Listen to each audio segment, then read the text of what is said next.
ილჰამ ალიევის შეხვედრების პარალელურად აზერბაიჯანის პირველი ლედი აზერბაიჯანული კულტურის მუზეუმს ეწვია. ამის შესახებ ინფორმაციას პრეზიდენტის ადმინისტრაციის პრესსამსახური ავრცელებს.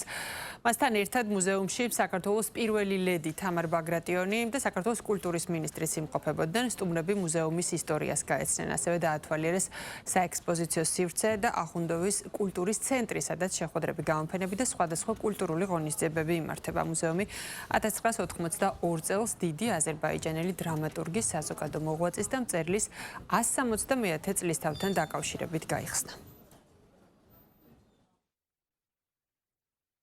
სასიამოვნოა, რომ აზერბაიჯანის დელეგაციას და ქალბატონ მეხრიბან ალიევას უმასპინძლეთ ორი მუზეუმი მოინახულა. ჰქონდა დრო გვესაუბრა სხვადასხვა ტიპის მსგავს პროექტებზე და ვფიქრობ, რომ ეროვნული მუზეუმი წელს ზაფხულში უკვე საზაფხულო სკოლის ფორმატით დაიწყებს აზერბაიჯანელი ახალგაზრდა შემოქმედების და მეცნიერების მოწვევას. როგორც ყოველთვის აზერბაიჯანის საქართველოს ურთიერთდაკავშირებადობა, კულტურული ურთიერთობები, როგორც თეატრალური, ისე სამუზეუმო, ისე სამეცნიერო სფეროში კიდევ და კიდევ გაღრმავდება.